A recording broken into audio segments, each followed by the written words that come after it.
Hello, my name is Anthony Kogan, and today we're going to be talking to researcher, cryptozoology researcher, and writer Joel Kelly, all the way from Australia. We're having a bit of technical problems there at the moment there. So, Joel, if you're there, if you could just log back in again, we'll try and get you back on the screen there.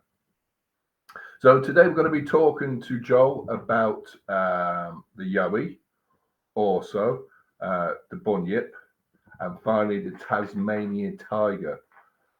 If you have any questions for Joel, feel free to put them on this live feed. You can also go to our website, www.ghostarea.net, go to the contact page, fill in the blanks. If you have any private messages, just put in brackets private message.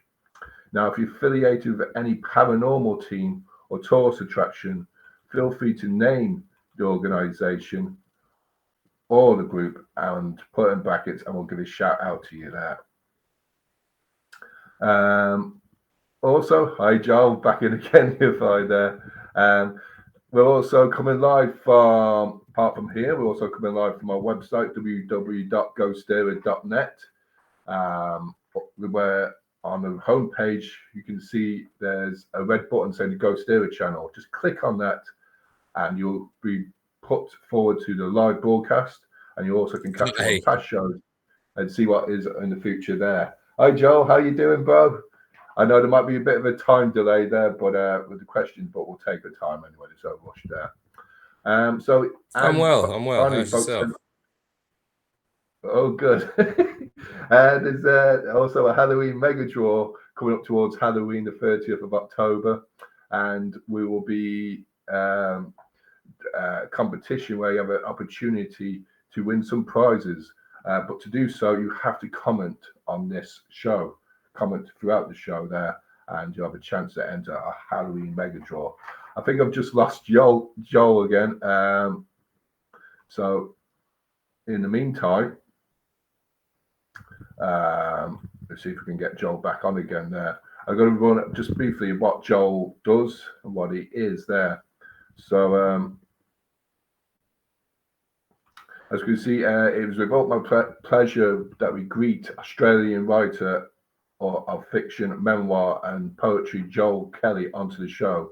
Joel has worked as a creative writer for commercial radio and has spent over 15 years engaging with readers in libraries. In this time, he wrote monthly library features for the Northern Downs News, and as J.B. Kelly wrote and provided creative direction for the graphic novel The Law Note 2011, published by Western Downs Regional Council.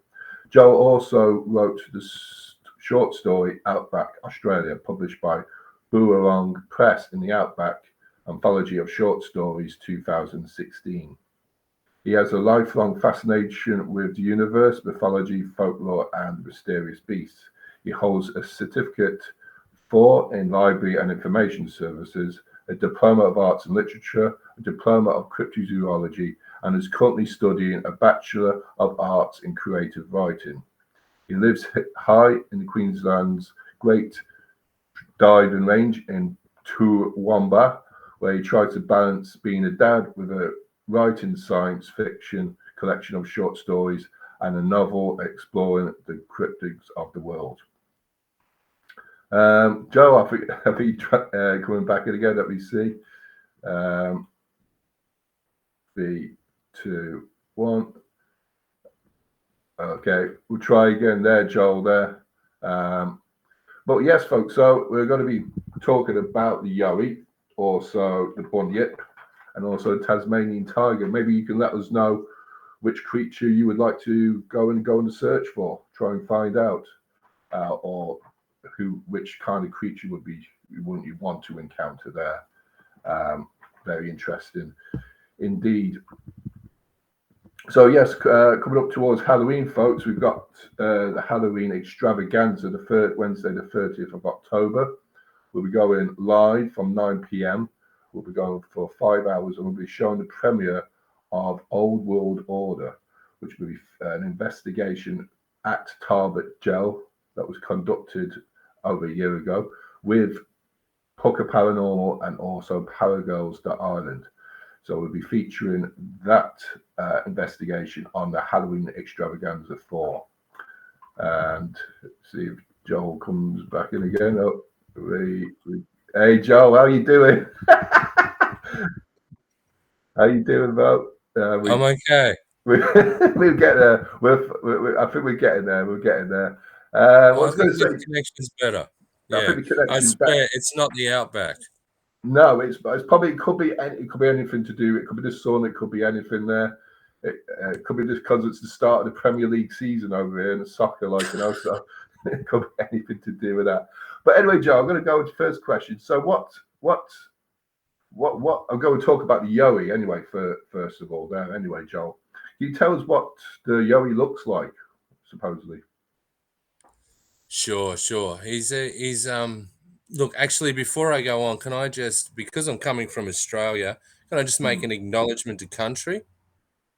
I'd just like to begin by acknowledging the traditional owners of the land from which I speak tonight. I recognise Aboriginal and Torres Strait Islander peoples as the first educators and researchers of Australia, and I pay deep respect to elders past, present, and emerging.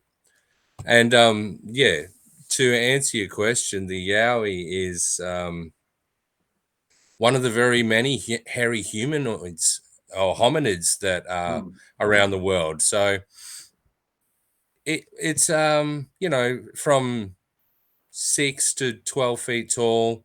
There's apparently two versions, but gorilla like. So a lot of the old um, reports, the early sightings from the 19th century and such, you know, described it as gorilla like, Right. and we got the name the hairy wild man. Yeah. So because sightings are, we don't have a picture or anything, it's hard to put a finger on exactly what it looks like. But Hmm. there's a couple of theories about where it comes from. So you've got the great ape theory, which is a descendant of a large gorilla called the Gigantopithecus, Okay. and then you've got so the sort of missing link kind Right. of theory where it could be related to an early, not necessarily Homo sapiens relative, but an Right. early hominid ancestor. Yeah, and that's why we get this evolutionary link interest. Hmm. So yeah, shaggy coat all down except for probably the face. The Hmm. face is sort of barer, so you can see the features like the mouth and lips and such. Um, Over here, we've got a prevalence maybe of, I'd like to say, more a ginger color Right. as as compared to say Bigfoot, which Hmm. typically you might think of darker, but I'm sure that I know they have Hmm. variation over there as well. So I'm sure Good. we have that variation here too. Hmm. Yeah, Um, but I suppose it's like the humans, like ourselves, like I'm redhead. Well, whatever hair I got left of me there. But I was going to ask you there, what kind of behaviours do they have? There, some people say they can be shy when they're encountered, or another say they can be aggressive.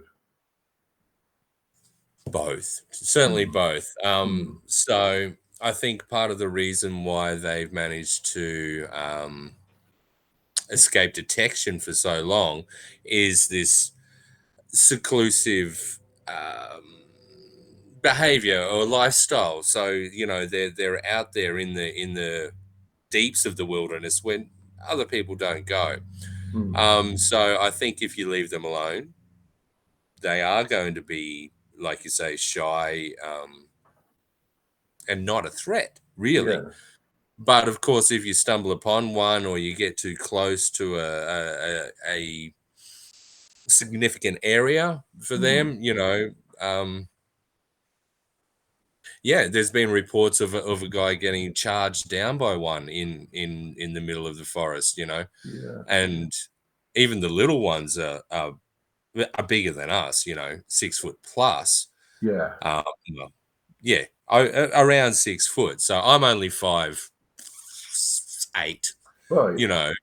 So they're bigger than us, even the small ones. But those the ones that are reportedly up to 12 feet, if that hits you running through the forest, it's like Have, life have in my. you have you personally witnessed one, or do you know anybody that very closely that has ever seen one, or kind of remarked on seeing something that looked like the Yowie?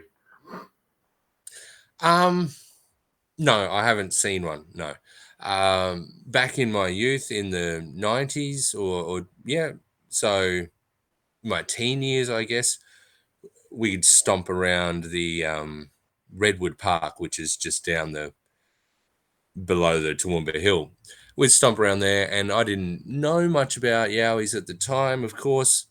And we would find the broken trees, or other signs of nesting and thing. And we, Right. we thought at the time maybe it was a tramp just living in the bush. But now that I look back at it, I think there's some of them were definitely Because signs of. you live in Queensland there, and they're kind of that's where the main territory that they've been supposedly seen. Is that correct as well? Yeah, I think percentage wise, it probably is. They are seen all over the country. Yeah, I live in Toowoomba, which is actually built like on the edge of a volcano, which is in part of the Great Dividing Range, which runs from way up the top of Queensland all the way through three states down to the Victoria in the south, and the whole place is covered in similar eucalypt forest wilderness. Mm. But yes, Kilcoy is and the Sunshine Coast, which Right. 2 hours drive, I guess, maybe three, to get from my neighborhood to the sunny coast. That whole area between me and them is Yowie country. It's the hotspot. And Kilcoy is Yowie capital of Australia. There's all sorts of tourist attractions there in Right. regards to that. They've had the most sightings, or I don't have a I haven't verified that source, but they claim the most sightings in Australia, And and and they're an hour and 14 minutes away from Toowoomba. you mentioned the clues. You said it was broken branches and all that. Is there any more further clues to how this being is spotted or associated with it? Oh, sure. Well, footprints, of course. Hmm. That's the big one, and if you can get a plaster cast of a footprint, that's fantastic. But another point that talking about what they look like, and Hmm. it brings me around to this, is there's a tremendous difference or variation in Yowie footprints as compared to, say, the Sasquatch.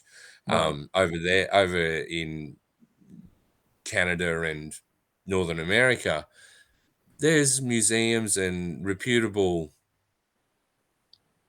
cryptozoologists who have collected plaster cast specimens and sketches and all of that, which is a fairly consistent record. There's certainly variation in there, but here in Australia, our Yowie is reported to have inconsistent numbers of digits, Hmm. maybe three toes. Okay. Um, And as the and the government. direction of those toes. Sorry. Okay. Yeah, as you said there, I suppose, is the government, have they taken, or leading authorities like national parks authorities, have they remarked on this on the Yowie there? Have they given information, or they quietened it down, like, that it could be a possibility? Yeah, good question. I don't think so. And I'll have to confess, it's not something I've actually looked into or come across much information about. Hmm. So I feel like, no, we just, the government brushes it aside, Yeah.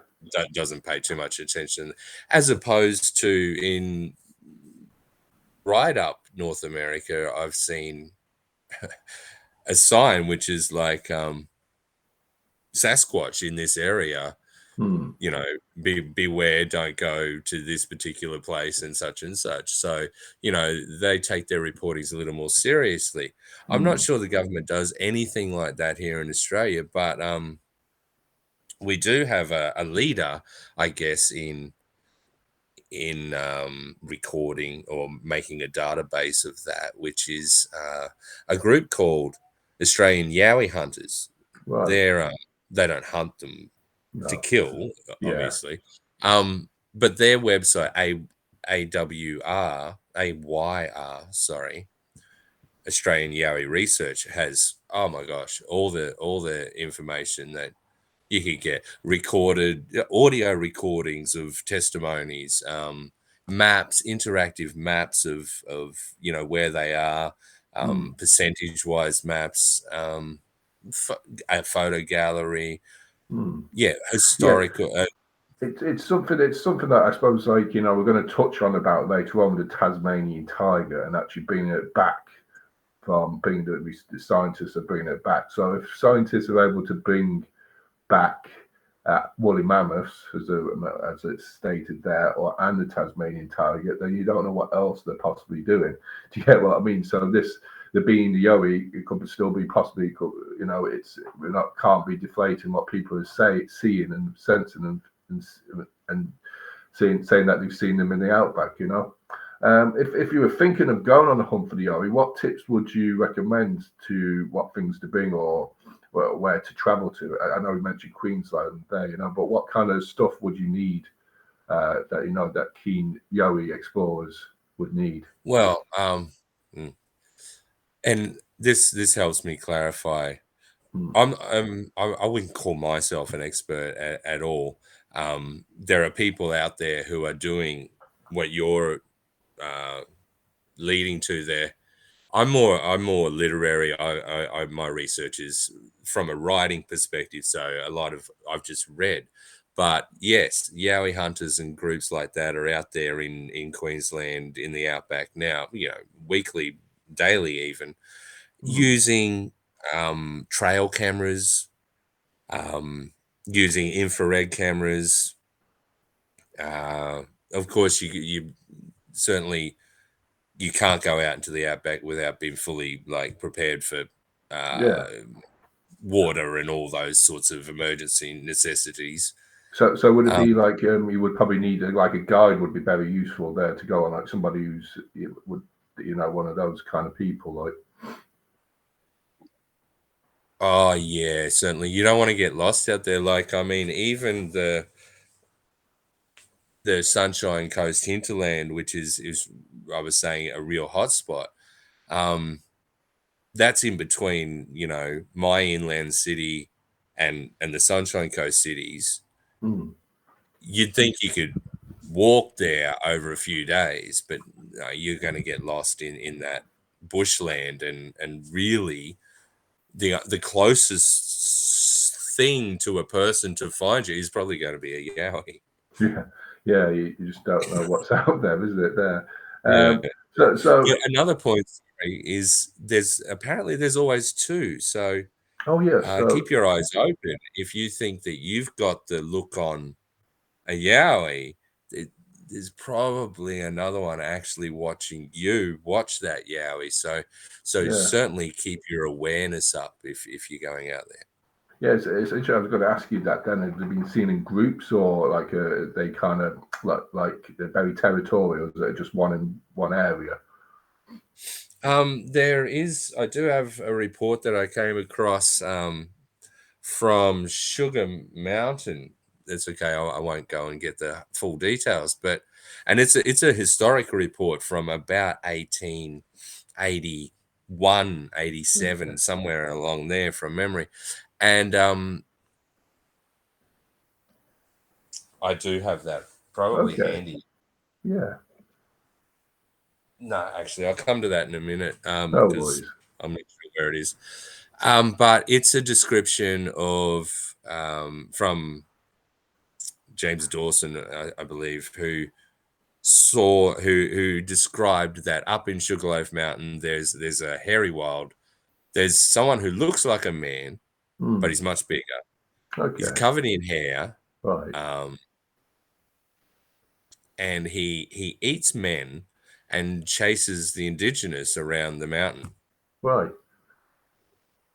I know you just don't know. Oh, sorry, and the point was Yeah. that and there are families there, which was, Right. sorry, Mm. why I brought that one up. So that report says there were families. Sorry, I cut you off there. No, no, no. I was going to say that as the reports, like going back to the other again, like the height kind of thing. There's been reports of like tall kind of animals being reported, like human-like, around the world. Finding graves or artifacts belonging to them there.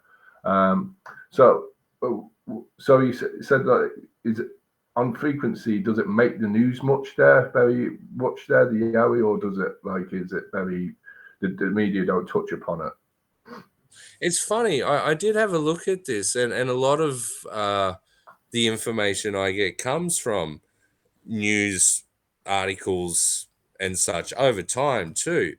So Mm, there's a real uh, surge in it at the start of European colonization mm, in the 1800s, right through the 1800s. There are newspaper reports talking about the hairy wild man or the Yahoo, which mm. was Yeah, it was which Yahoo. is We're talking another. about. Yeah. And then we have a cryptozoologist here who passed recently, Rex Gilroy, Right. and around the time that he was very active or having probably having his first kind of sightings, end of the 60s, start of the 70s, I think it picked up in the media then again. Right. And you find well, you find reports following him, so he made an impact in the media and brought it back to public attention. um and then again in the 80s, sort of that probably carries right through to the 80s or so. But there seems to be kind of a lull to what I've looked at between maybe the 90s and 2010, where Mm, and then now there's maybe with the advent of social media, there's a lot more Facebook groups and things where there are reports every day, right. or Right. at least encounter stories every day. Okay.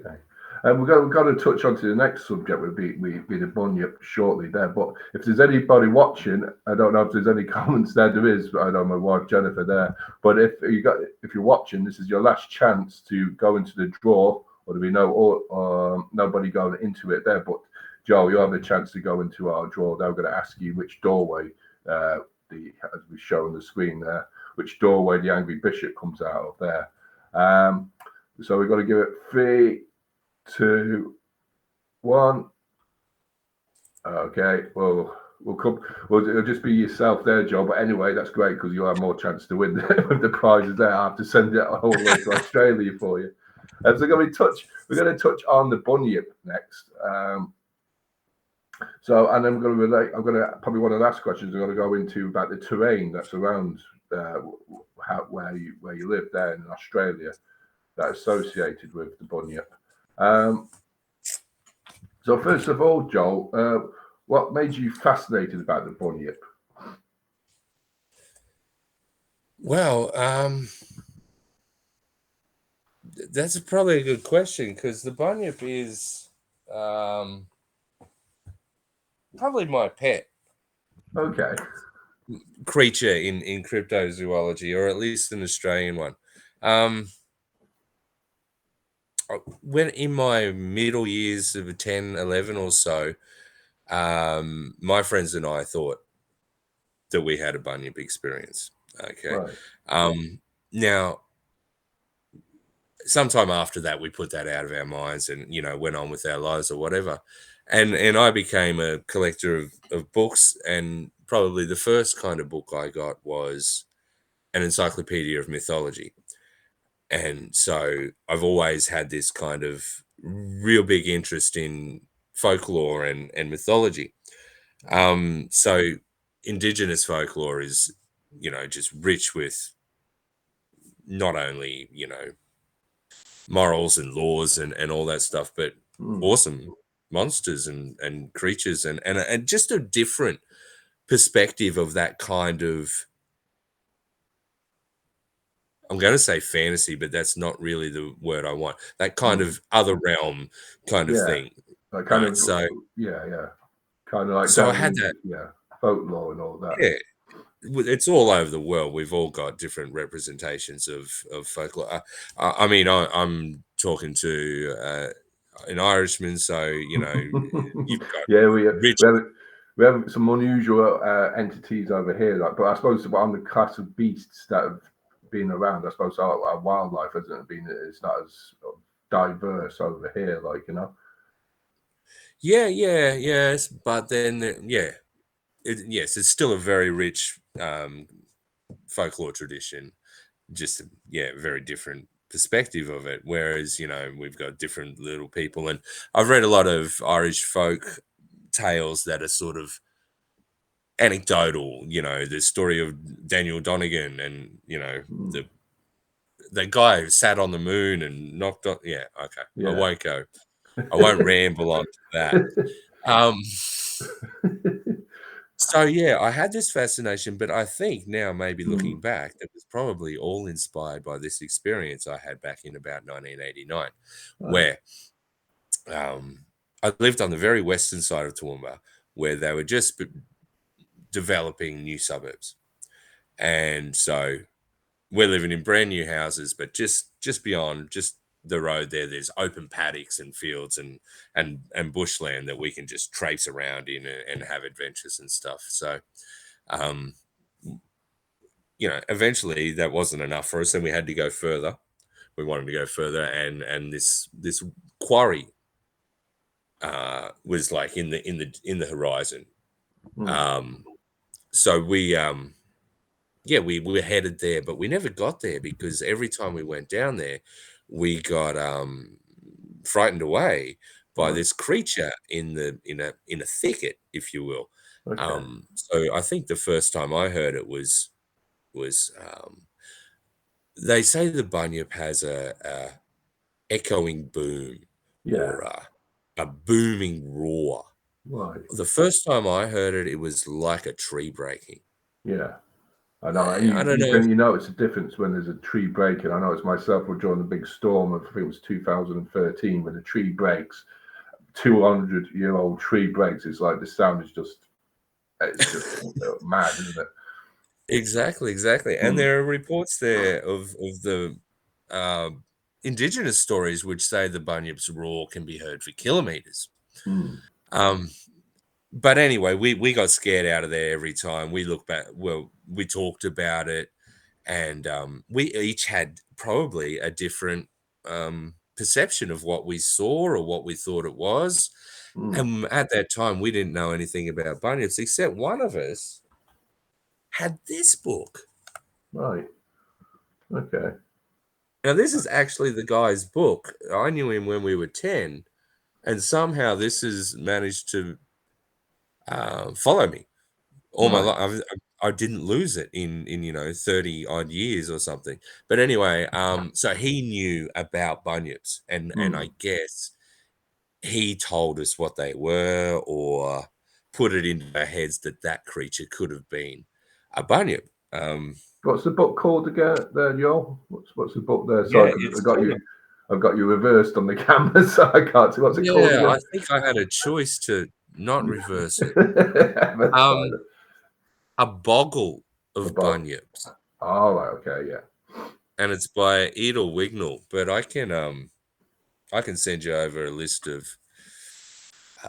recommended reads or further reading or something if you like, and I'll Mm. include, like, that one, because in it I've got Bunyip newspaper. She's documented newspaper. I'll bring it out now because Mm. it was one of the things I was going to say. Just in this book alone, there are one, two, over 12 different newspaper articles about bunyip sightings between 1820 and 1853. Mm. Um, So, like, colonization really played a part, I suppose, in in people, the sightings and all that there, and people recording, I suppose, probably for the first time, as you say, the Aborigine people there were probably the first to use. It was oral. It was probably all oral teachings about it, or stories, or details that they went into there. But can you tell us Exactly. what the bunyip would look like? You know, what has been noted as what people like say with those articles, those few articles, if there's any Yeah, accounts of what it looks like. I've jotted a few down for us. I'll just get past the Yowie.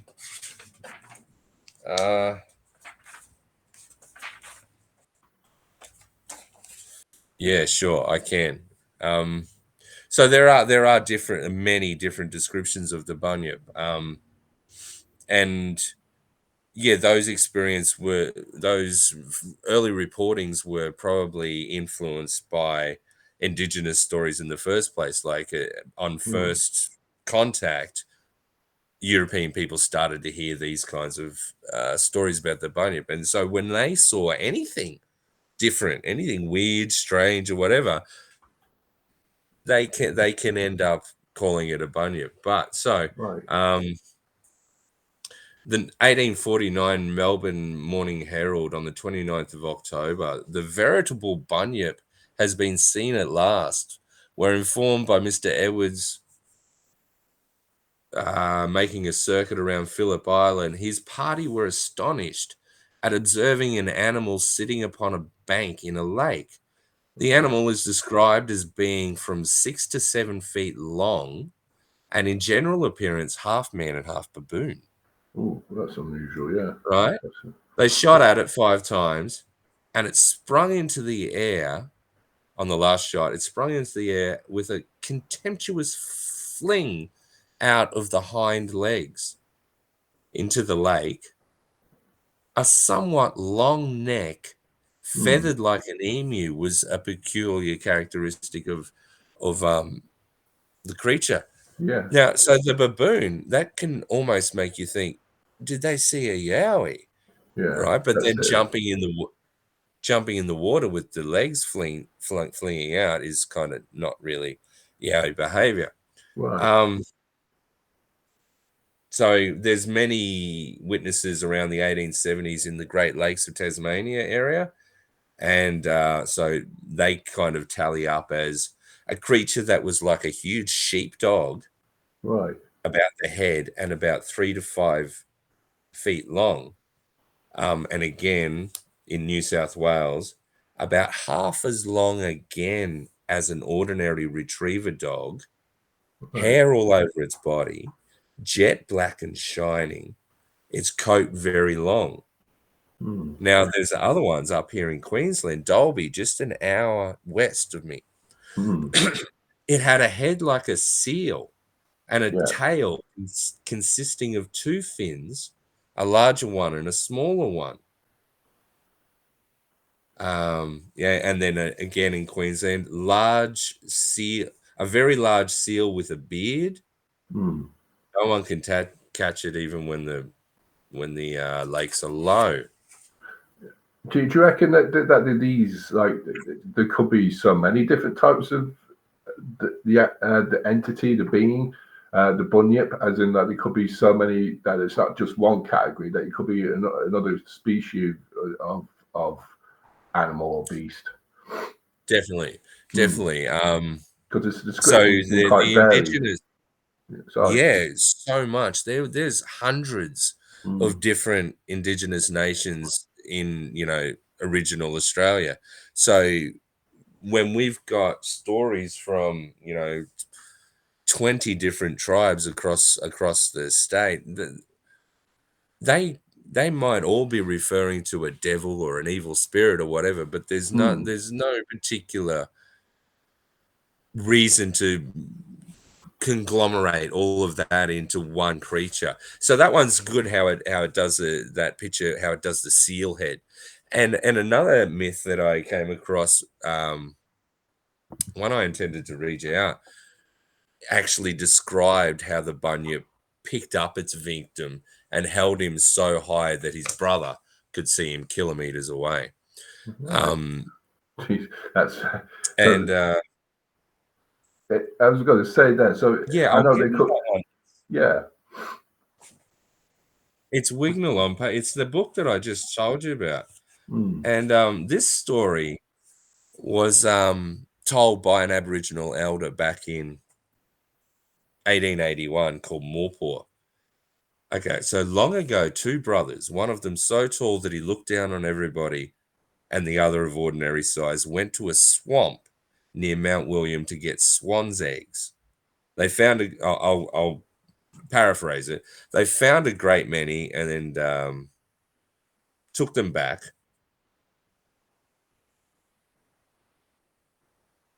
And so on their way back, when returning to the shore, he heard a rush of water behind him and Mm. saw the waterfowl in front of him hurrying along the water as it frightened. At the same time, the bottom of the marsh became so soft that he stuck in the mud and could not go forward. This is Mm. demonstrating the powers this Right. creature has. It can control water and it can enchant and entrap you, right? Okay. So then a great wave overtook him and carried him back to the nest where a large bunyip caught him in its mouth. It held him so high that his brother saw him. Some hours afterwards, that the water became calm. The tall brother then took a sheet of bark and put a fire on it, and approaching the nest, saw his brother in the mouth of the bunyip. Speaking to the bunyip, he said, "Be quiet and let me take my brother." The bunyip gnashed its teeth and gave him up, but he was dead, and his Right. entrails had been devoured. The brother took the body ashore and laid it near the fire and wept, and then went for his friends who came and carried the corpse home.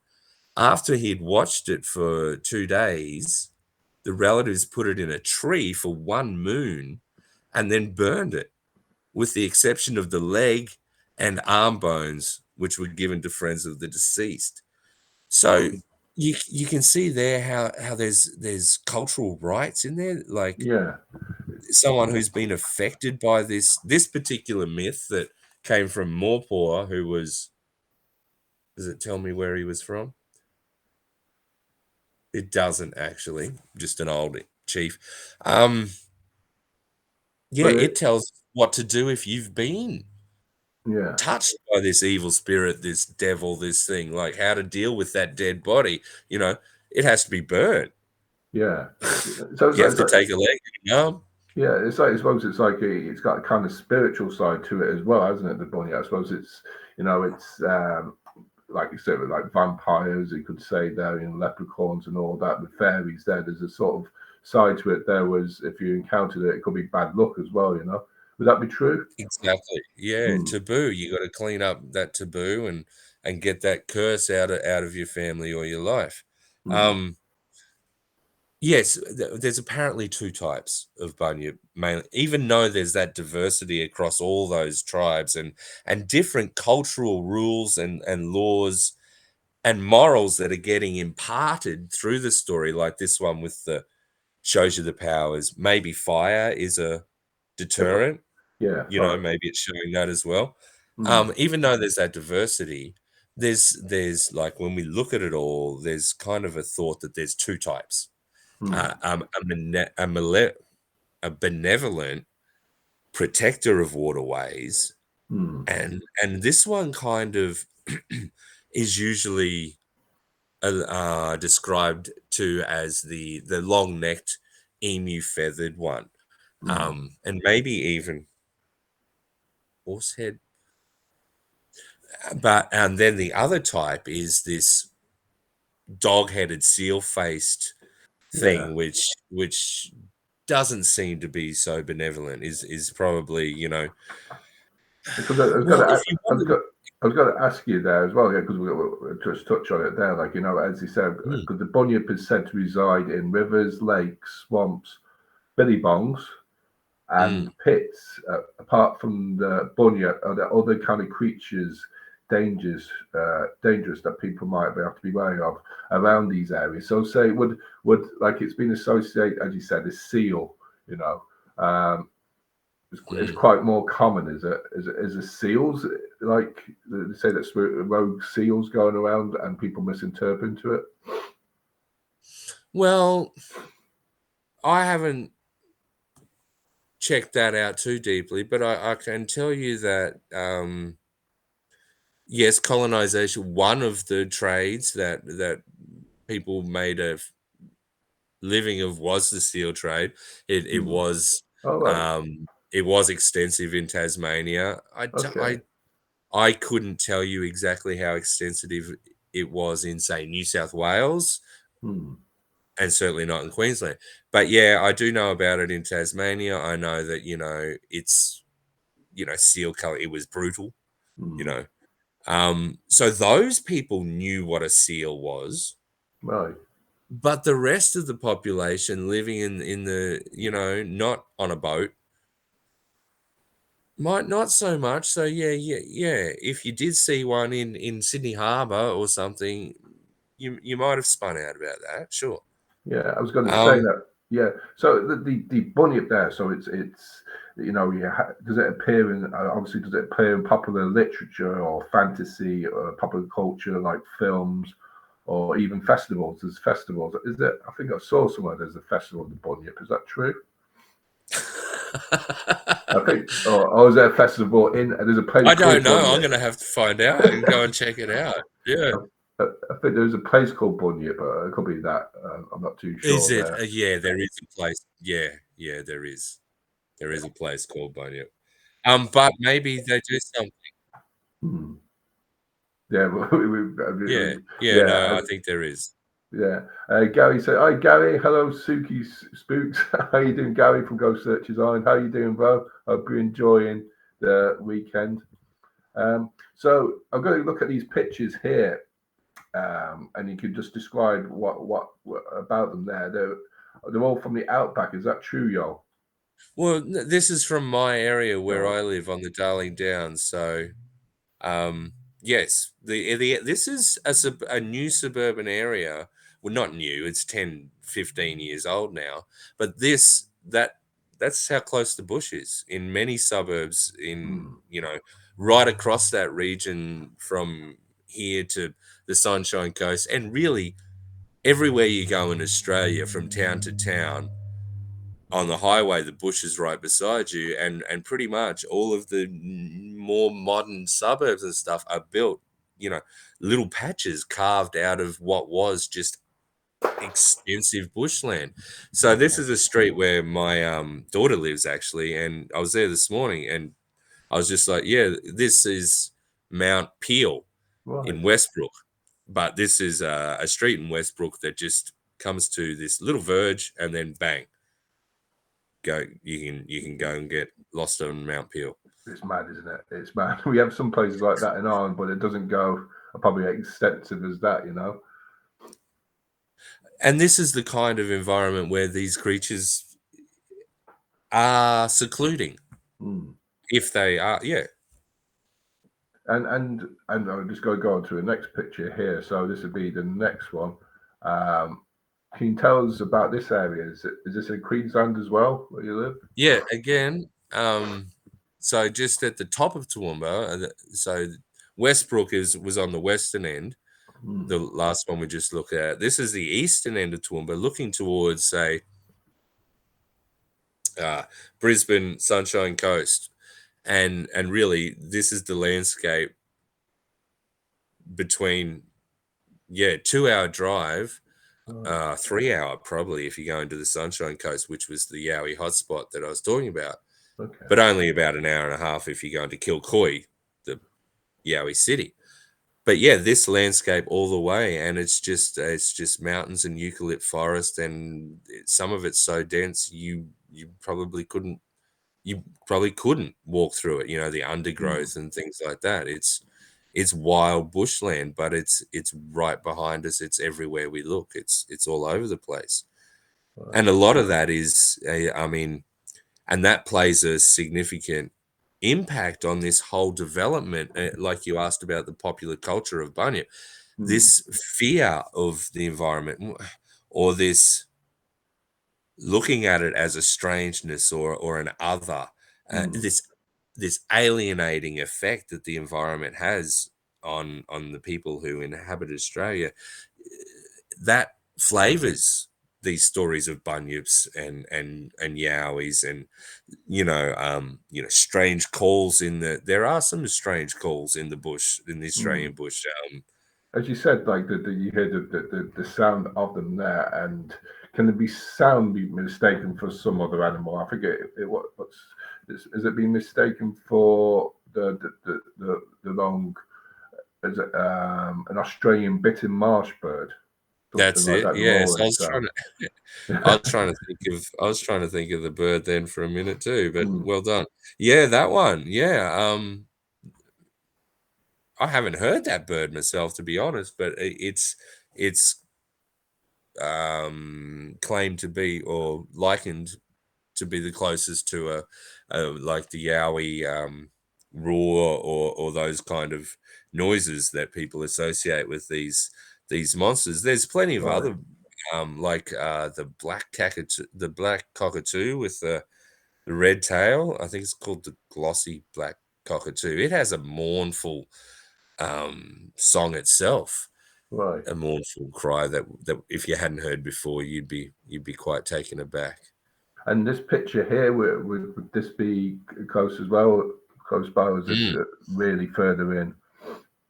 No, this is back on the west side again. This is the Mm, area that I was headed to when I was telling you the Bunyip story. So we were headed here. So that bush in the background there is, so behind that bush, it's all been developed and it's now suburbs and a okay. retirement village and a park and stuff. But the place we were headed is here still. Right. But we Okay. never got here because we believed we were chased away by a bunyip, Yeah. And that's a which, walk. Sorry, go ahead there, Joel. no, you're right. I was just going to say, which brings back to that waterways thing. I was just going to Uh, say there because you can just Good, see there. good. There's water. Is that water on the bottom right? Is that? It Oh, is. It's a yeah. creek, and Okay. right beside it, I probably should have snapped this, but I didn't. Right beside this picture is the rock quarry. Mm, Um, yes, waterways, but billabongs in particular. A billabong is formed when a waterway changes course, mm, and the water's left behind. The water hole is left mm. behind, and doesn't empty, doesn't have Okay. anywhere to go, doesn't have anywhere to fill, and so it can become stagnant. They don't always. Some of them are great swimming holes, but Mm, that to me, that brings us back to one of the indigenous origin stories of the bunyip. Is um, one particular member of the people committed a taboo, ate his totem. all So right. your totem is usually an Uh, animal who's your kindred, who's your brother. He's okay. special to you and probably your whole family. Right. And so yeah, so it's really, if you have, and most, I believe all, I'm not sure, indigenous people have a totem, and they can't eat that food. That's their No. totem. It's part of their identity, part of their family, part of everything. Mm, And so this guy ate his totem and was cursed for it, and he was cursed to haunt the waterways and creeks and billabongs. Like, right. yeah, he was removed from his tribe and Right. stuck there to curse and haunt. Right. Yeah. And like as you mentioned, I suppose the climate has a bit of an effect as well. As you say, like I suppose the water, the ground is so hard that these billy bones, these kind of like swamps, are able to form. That would be right, would it? Well, yeah, some of them are really deep too. So, um, there's a lot of water holes around these sorts of areas that are thought to be bottomless. Kids Mm, kids are jumping off cliffs because there's no, and people have been lost in them and never come back Right. because they can't be searched or they can't be, dragged out of the water. So Okay. um I can't really comment on the hardness of the geological effects of that stagnating or the change there. Hmm. But yeah, I think it would have an effect on a natural thing like a water hole to even if for natural purposes the creek or the waterway changed and it was stuck left behind. Yeah, I think that does have I, s- I a suppose these spiritual element to it. Yeah, I suppose these stories as well. I suppose they're all brought in by the elders, like I suppose the Aboriginal um, uh, uh, tribes there would have brought these in just to scare people from coming in, and I suppose it would have been used as well to scare the colonization people coming in from Europe to scare them as well. Would that be true? Definitely. That is one of my points tonight is Mm, um yeah, I expected you to kind of ask, what do you think this thing is? And mm, really, I think it came from a warning story told by, indigenous elders. And I kind of feel like males, but I might be wrong about that. I'll go into why. mm, Um, I haven't I haven't gone and sourced my information there and backed up my theory about that yet.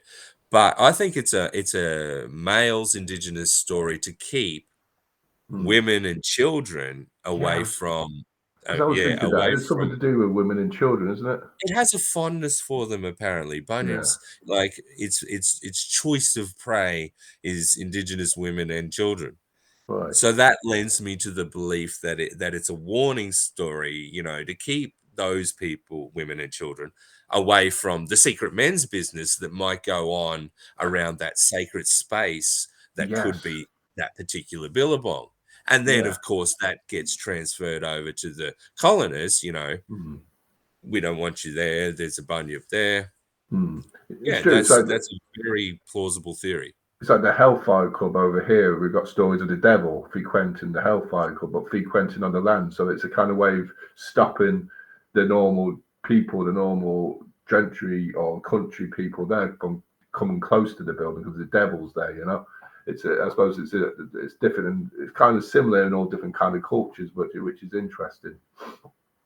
Um, You mentioned that, and I'm hmm, reminded of an Irish folktale I read about. I can't remember the guy's name, but he fell asleep under a tower, which was a puka's tower.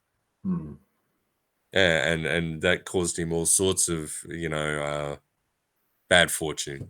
Yeah, it's alive in a whole of the world, and I suppose everywhere you go to around the world, there's these stories there. But and again, these stories can be, they might be myth, but they might be related to something that's true there. And we'll probably touch more upon that as well because we're going to go on to about the Tasmanian tiger soon there. But first, there, folks, we've got Joel first. You got a choice here, That's right. Joel. Yeah.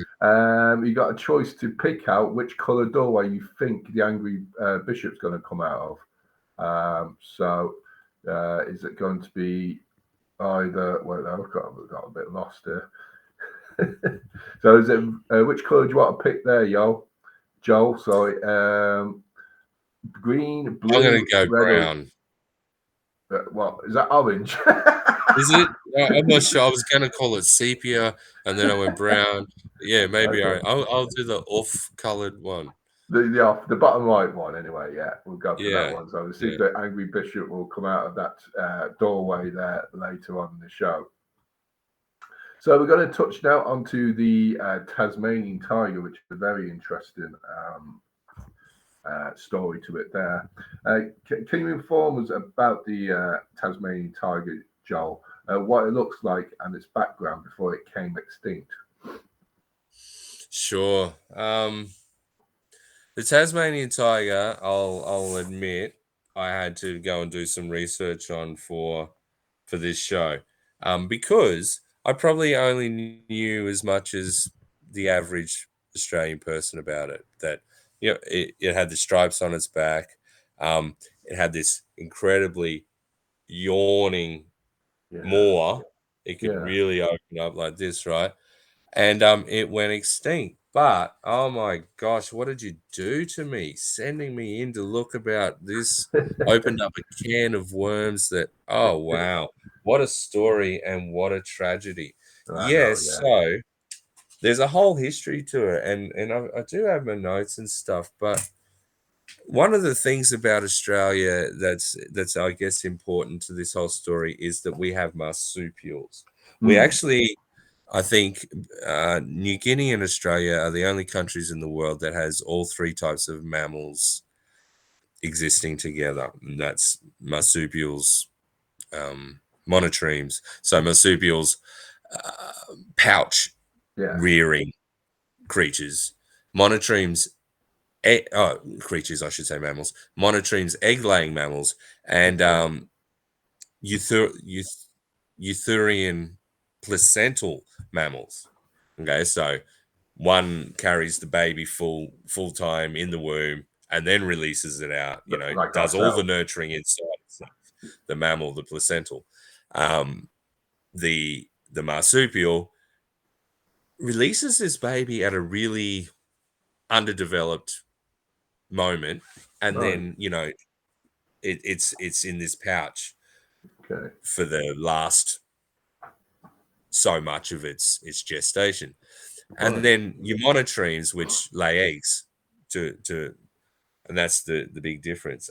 So and the Tasmanian tiger is really interesting because it's so much like a dog, Mm, yes. but it's not a dog. It's not a No. dog and it's not a wolf. Yeah. It's a marsupial, carnivore, and It's the tail. class the Sorry, go ahead there. Sorry, Joel, go ahead. no, you're asking about its description and what it looked like and things, Mm, but that's kind of part of the reason that led to its extinction was mm, this imperialist Darwinism that mm. was behind the 19th century classification of the animal. Originally, it was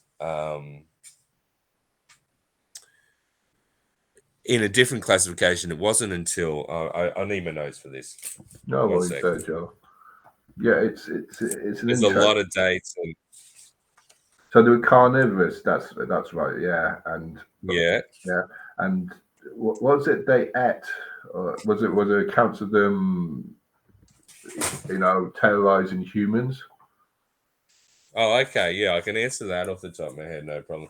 It really came because of sheep and Mm, and the economic interests of pastoralists.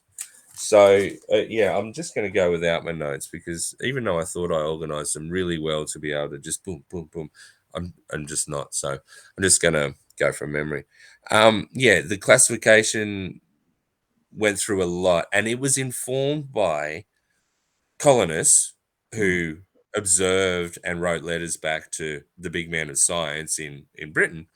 mm, But those science were kind of, I guess, selective in what they chose about the animal because they had uh, this Darwinist idea that placental mammals were the higher form of evolution, and if mm. if they Like could prove ourselves. that, Yeah, yeah, yeah. it backs up that the British Empire was the highest form of civilization's evolution. So that's Mm, really the intention behind that. So even though people are giving them information about their observations about this thing, what it ate, it gets quite confused between what gets published and what's actual, I guess. And one of the mm, big things that got published was the story that they were blood feeders. mm. So Yeah. they would with their big You, maw latch yeah. onto its prey's throat, which any predator does. It's the most Mm, effective way to take down a kill. But anyway, they would do that. But reports were coming back that they weren't eating the sheep. They were just drinking the blood and then maybe having a nibble on a kidney or gallbladder or something like that, right?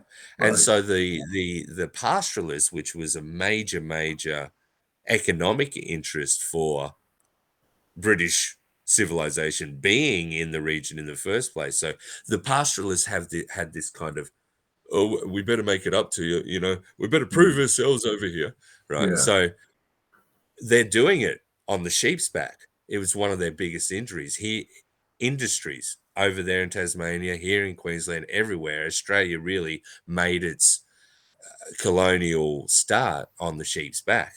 And so when the pastoralists started losing sheep and stuff, they went into fear. This bloodletting is getting published. The pastoralists are complaining, oh, my sheep, my sheep, my sheep. And then over in, Europe, it gets picked up with some literature that's going around, which is basically the kind of stuff that inspired Penny Dreadful Mm. stories about wolves. Yes, yeah, wolves. So I the suppose, thylacine, I suppose in the same time there over in Europe, I suppose like Ireland and England, there the wolf was extinct last couple of years yeah, of the 18th century.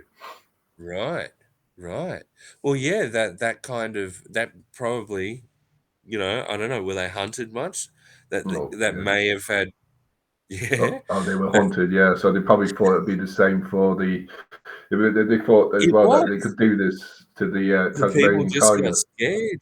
Mm. But then there's another factor here in Australia is the government backed it.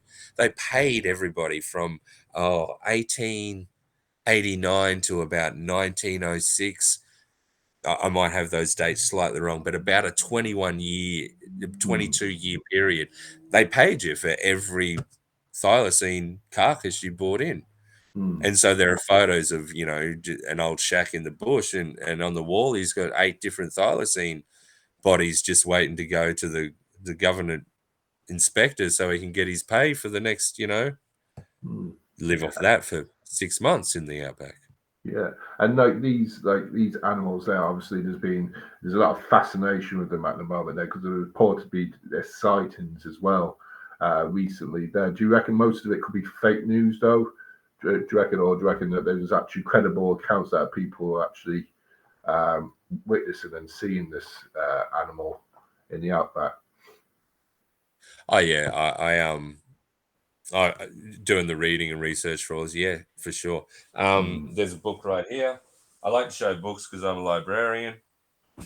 This I guy, have, right? I think you got more books than what I've got behind me. This That's guy the Cole fantasy. Bailey. This is like his third book. It's called Lure of the Thylacine. That's Mm. its proper name. The Tasmanian tigers are thylacine, Fantasy. Thylacinus cephaloph. Oh gosh. Yeah, But it's anyway, something like that. yeah. Um, so he cited one in South Australia, and his books. Well, this book is basically a compilation of eyewitness accounts and people's oral stories about. I saw it in every state from New Guinea to Tasmania. I don't think he covers South Australia because that's where he's from. That's where his original sighting Yeah. was. So he's written 3 books on his life's quest to prove that the Tasmanian tiger is still here, Mm. and there's weight to it. So I know. it was Go ahead, Joel. So, it was extinct. mm, They say it was extinct on the mainland before we even got to Tasmania, mm, and there's whole climate changes and megafauna extinctions that happen on there on the mainland that point to that being true. mm, However, there's an entry in Captain Cook's journals. Cole Bailey, I think, is the one who talks about it, or Alan Heath is actually the guy who wrote a book about who also writes about the Tasmanian tiger being around, and got mm, Cook's journal and Banks journals. And there's a entry in there about 1788 up in Cooktown where Cook identifies, he's socializing with the indigenous people, and mm, he identifies there are 2 groups of dogs. Well, yeah, 2 groups of dogs there. There's the tame dogs mm, that are with the indigenous people, which would have been dingoes. mm. And then there is something that he calls wolves. And Right. he says he says they don't go near them. The indigenous people and the dingoes, they don't even go near them. They're kind of away. So that's an indication way back in Cook's journeys that it wasn't extinct on the mainland at all. Mm. It was still. It's probably under stress from all the climate changes and stuff, and hence moving environment. There's an indication in 1810 in a journal entry that in those reporting of behaviors that were going back, that the thylacine seems to be retreating Mm. from settled areas Yes. and is kind of shying away from people. So that's normal behavior for an animal under the threat of invasion and extinction. So this landscape that we have that you've seen the pictures of, that's Mm. perfect. You're not going to find it out No. there. I was, I was going. Yes, the, I was going to say, like, what are the people, general people in Australia's opinion? Do many people in Australia know about the Tasmanian tiger, and is it like taught at schools as well? yeah, we all know about it, but it's Mm. like the WWF panda. Mm. It's an icon of extinction, and that's probably all we know about it. You know what I mean? Mm. Yes. Not everybody knows about it. And I asked my daughter, who's a teenager, about it today, and she was like, "Oh yeah, we know about it. It went extinct, and that's about Yeah. all anybody knows." Yeah. But yeah, there are sightings all over the country, and there's a website I can check the info for you now that has over 1,900 recorded sightings over Mm.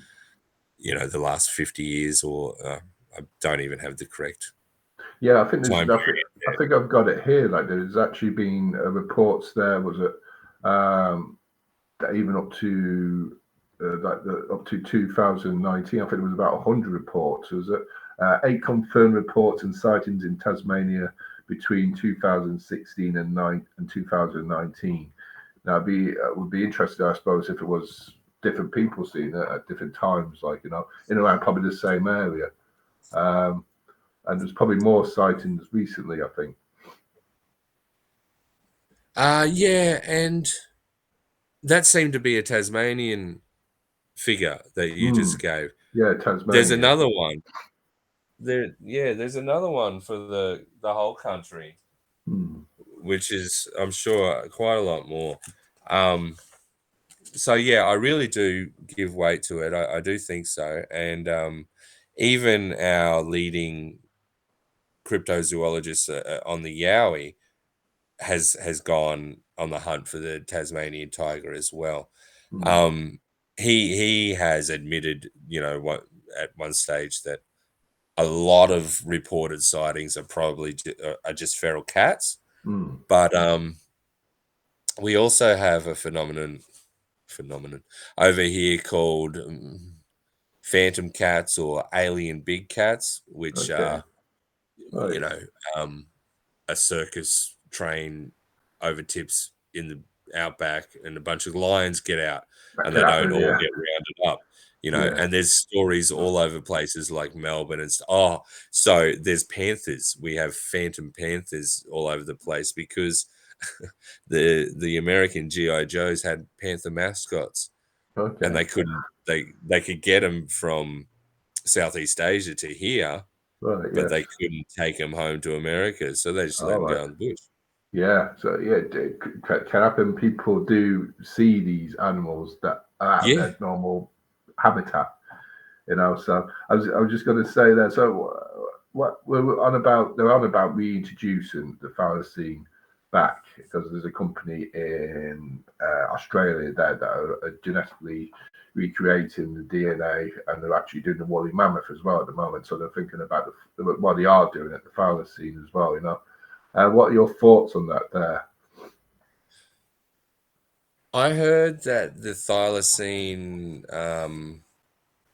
tests failed because um, the bones, Hmm. the fossil was too old, and Okay. they couldn't get the information I want, which is a bit of a shame. Hmm. I think what's important about this is the difference. The last time the dog and the thylacine had a common ancestor was like 1.2 million years ago. Hmm. So understanding the genomes of the thylacine can allow us to uh, identify the particular gene that makes a dog shape. Yes. Yeah. Yes. So it's important and good in that respect Hmm. to do that. But Say if there was the yeah, aspect, say if there was a prospect, sorry, of it coming in to be reintroduced there, would it have to be brought naturally, probably captivity first before then going out in the wild, or sorry, out of the so would I wild. mean so say if it was first introduced there, would it be brought in for captivity, like in zoos and all that first before it goes out into the wild? Would it be purely just an exhibition kind of thing, That's a really interesting question. Hmm. I mean, We look at King Kong. That's what he did with King Kong in the first, in the yeah, films, you know. but the environment, like the colonial invasion that caused the extinction of the Tasmanian tiger Hmm. also caused the extinction of so many other small marsupial species, with cats and rodents and other introduced animals that came along. So the Hmm. environment's really changed. I don't Yeah. know what it would be like for the thylacine to come back into that. I'm Yes. thinking about its disadvantages. It it Yes. it may be it may Yeah. be unfairly Hmm. predated upon by Yeah. everything Yes. that's come since. Yeah. There'd be So a in lot that of. way, it's not the best idea. In that way, it's good for scientific research, but Hmm. yeah, I think I it don't would know where they're cause going to it. put the woolly mammoths anyway, but they Yeah, are well, thinking that's of doing it, So that's strange there. Would if it so there is people going out, and I think as you said there, they are going out on the hunt for the thylacine there. Do you reckon there's any more chances? Like, say, if I was to go over to Australia, would I? Do you reckon I have a chance in seeing one, or obviously people that have been there for decades have not seen one? yeah. Well, I haven't. I've lived here. I was born and bred. I've never seen one. Uh, it I suppose. depends on where you live. Like, there's some of these Hmm. hot spots. Okay, like yeah, like a book like I was showing before would show you the areas that they've kind of been sighted in, and Hmm. if you have the skills and knowledge, you can go bush Hmm. and sustain yourself for a long time. So you could camp out and Hmm. observe for a long time. So yeah, there is a chance. So, like And the dingo would be the most closely resemblance to it, would it be?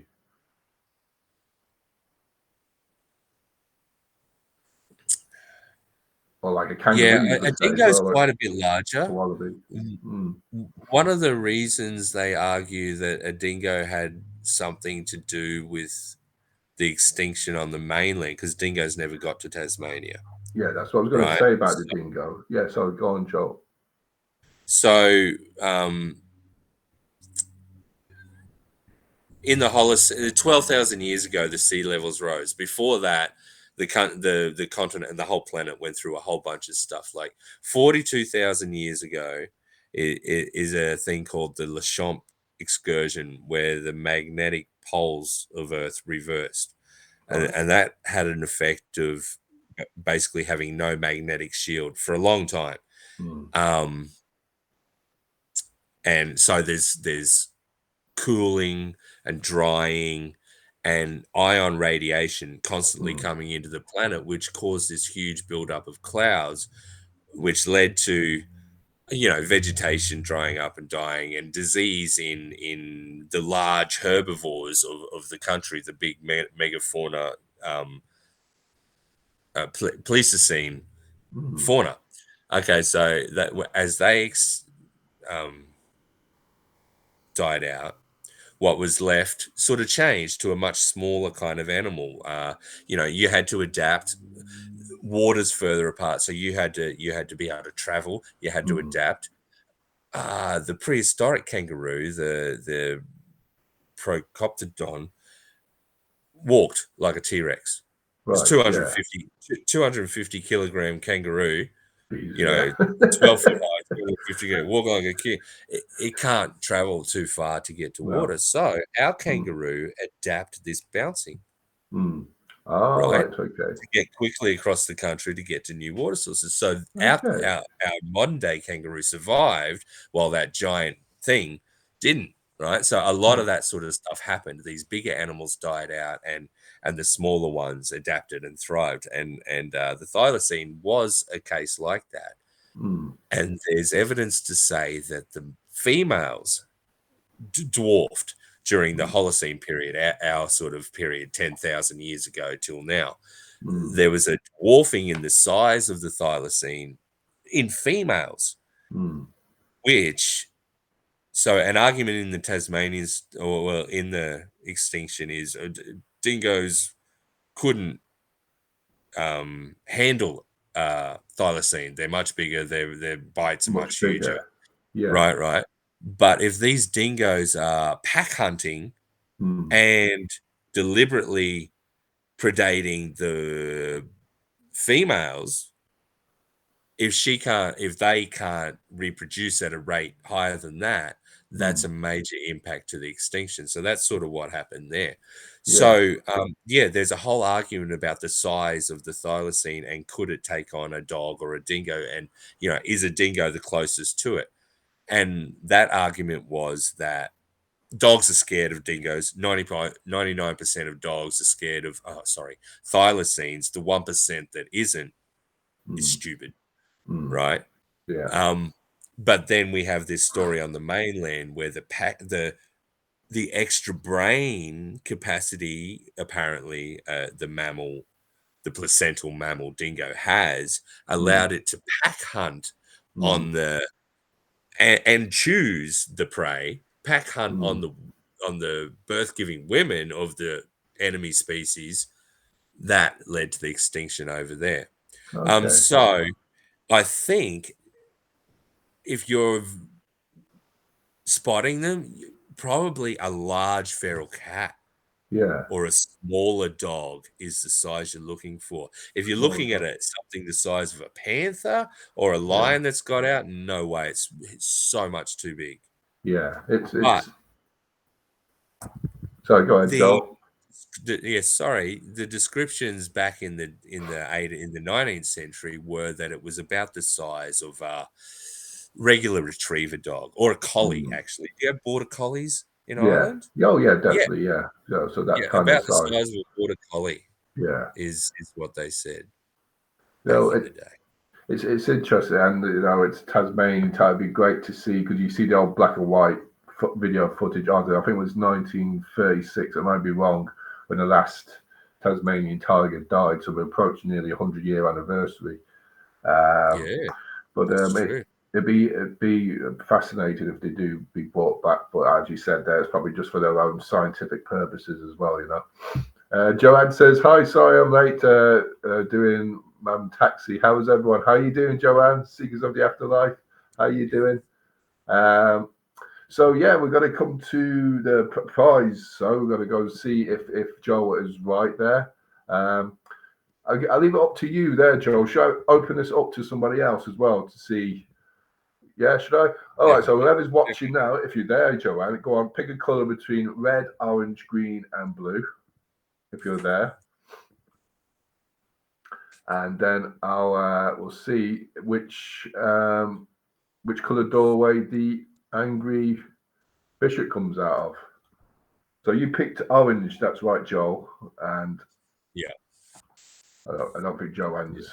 I think she's gone off again. Anyways, So we're going to see there. Really? So I'll just pick blue. We'll go for that. Okay, Joanne. I've got a very nice to you there, Joanne. So, okay. Here we go. Let's see. Is it green, blue, red, or orange?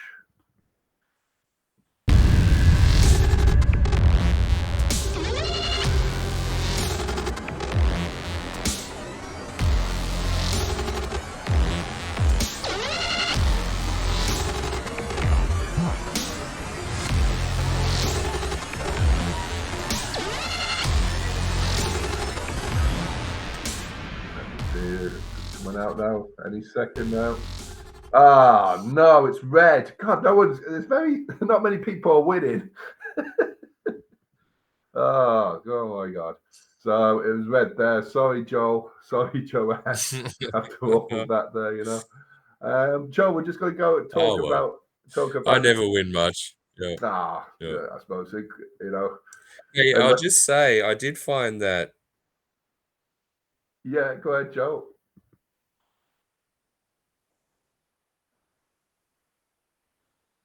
Can you hear me, Joel?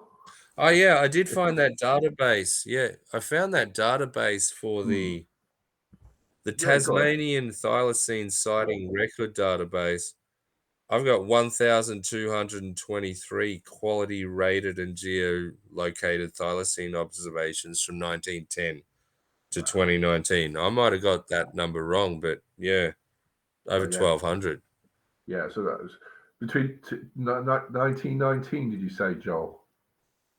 I suppose 1910. 1910. So you're talking about 110 years. I suppose they were quite frequent. I suppose they were still a little bit around during those early, probably years there, But it's interesting. It'd be fascinating to see. Like, it would be amazing if there was some footage there, caught of it there.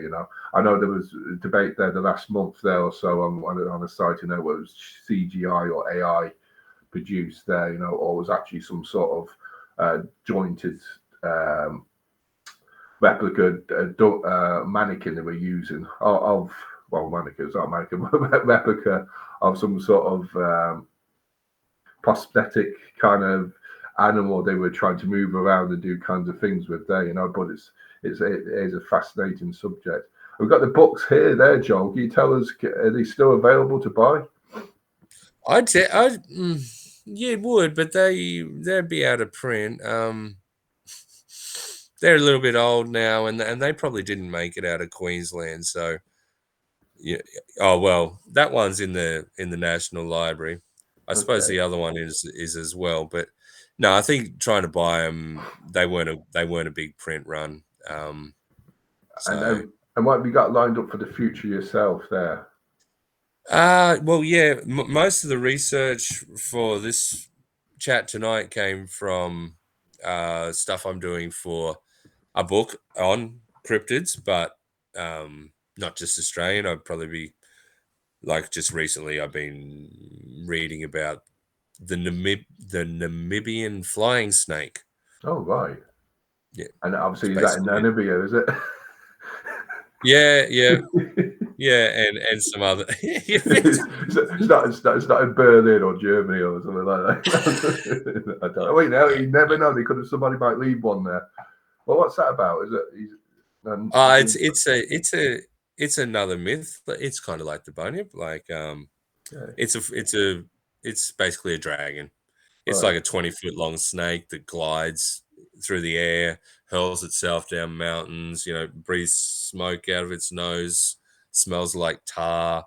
right. Yeah, just another cryptid that, you try to look under the bed and find out what the monster's really about. Especially if it's a bump bed. So yeah, I'm writing a book on cryptids, and this was good to talk out some of the Australian ones, because Hmm. No, it's been it kind of shows. it's been very enjoyable there, Joel, and it's very it made me aware of more aware of what it is there, what's happening around, these entities there. I wouldn't kind of say they're extinct as well. It's hard to put like some of these as extinct, like the Tasmanian tiger. It's hard to say that they are extinct when I was writing about them there. Like writing about them in past tense when there's possibility they're not gone. You know, it's interesting there. What I was That's going to one of say. the points.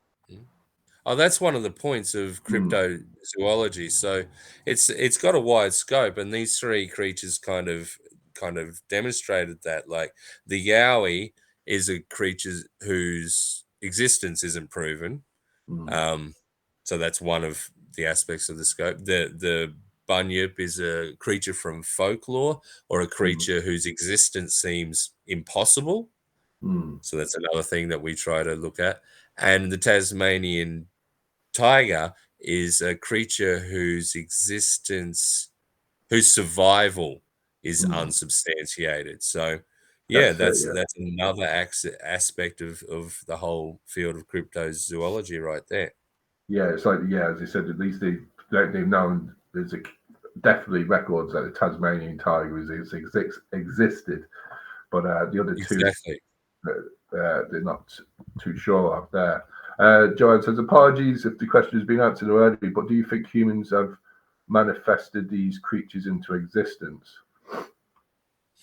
Yeah, so we did talk about how, particularly in Australia, the not so much the Tasmanian tiger. Well, yes, that too. They were all influenced by the environment and kind of people's perceptions of nature and the landscape. Um, Hmm. I yeah, suppose it's like to we, do with, as you said there, Joe, it's to do with, I suppose, keeping people away from certain areas as well, you know? yeah, and yes, that warning from the older stories as origins, but then those things are getting picked up and fed on or fed by the calls in the bush, the silence of the bush, the isolation of the bush, those sorts of fears and things make it easy, for ideas about these creatures to grow in our minds. That's Mm, the case with the Tasmanian tiger. Everybody got afraid of the blood feeding mm. and basically thought it was a threat to the economy, so they hunted it into existence. Um, Yeah, the bunyip, it was this story told to the early settlers, and then all of a lot of things got termed bunyip that probably weren't. And mm, all of our literature in Australia, not all of it, gosh, that's a ridiculous statement. A lot of Australian literature has this all through it, right back from the poets, Barbara, Barbara Banton's short story where she breaks her back. The tree crushes her, and she's left there with this horrible. The husband or the mate turns horrible on her, and yeah, it's and then you go through into more modern literature, Picnic at Hanging Rock, where a girl mysteriously disappears in the Australian outback. That's got a very eerie kind of tone to it, and that really right. sums up the kind of feel that I'm saying would feed these things. Yeah, Yeah, definitely. especially it's brought into our knowledge now. It's brought into our what do you call it? What's the word? It's in the back of our heads what it comes, about the terrain. I was going to say in the next show we've got a paranormal investigator and researcher PJ O'Sullivan from Puckerville Paranormal. PJ will be talking about the Murties Plantation in Louisiana, Daniel O'Connell, and Redwood Castle in County Tipperary. I'm going to leave you go there, Joe, and I know because it's late, it's evening time there. I forget what time of the day it is. And thank you, Half everyone. 12. 12:30 there. Well, it's Sunday then. So I'm Yeah, going it to see is. what. Yeah, I'm a day behind now. Day behind you. But thank you, much appreciated there, Joe, and best of luck in the future. Then it's a great topic to talk about. Topics A to talk pleasure. about. Thanks for having me. So I won't see you next time. I'll see you in the near distance. Goodbye for now, folks. Bye bye bye. So I'll stop recording now. that's okay. You go.